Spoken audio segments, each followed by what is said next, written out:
Just moving on then to the next policy area. So a review was also carried out to better understand the impacts student accommodation development was having in our residential neighbourhoods and the development outcomes that were being achieved.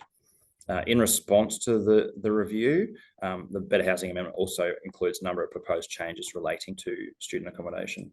So key issues from community feedback and officer investigations have focused on concerns about increased density and corresponding amenity and character impacts.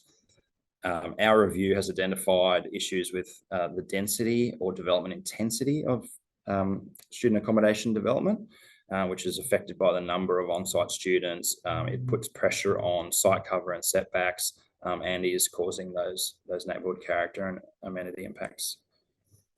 Issues were also identified with open space and landscaping, which is having the potential for adverse impacts, especially when it comes to the immediate neighbours.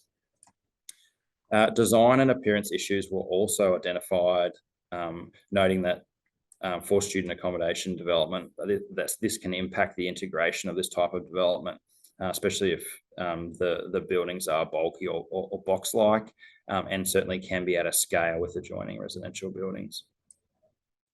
And finally, there were on-site parking issues, which were also identified that we've covered in the previous section around our off-street car parking ratios.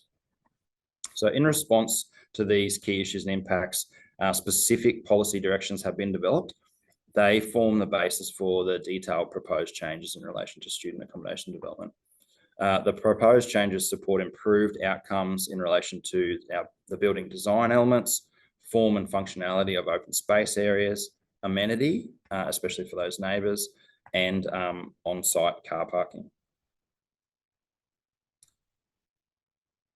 For student accommodation, one of the common questions we've been hearing is why is density an issue for student accommodation developments?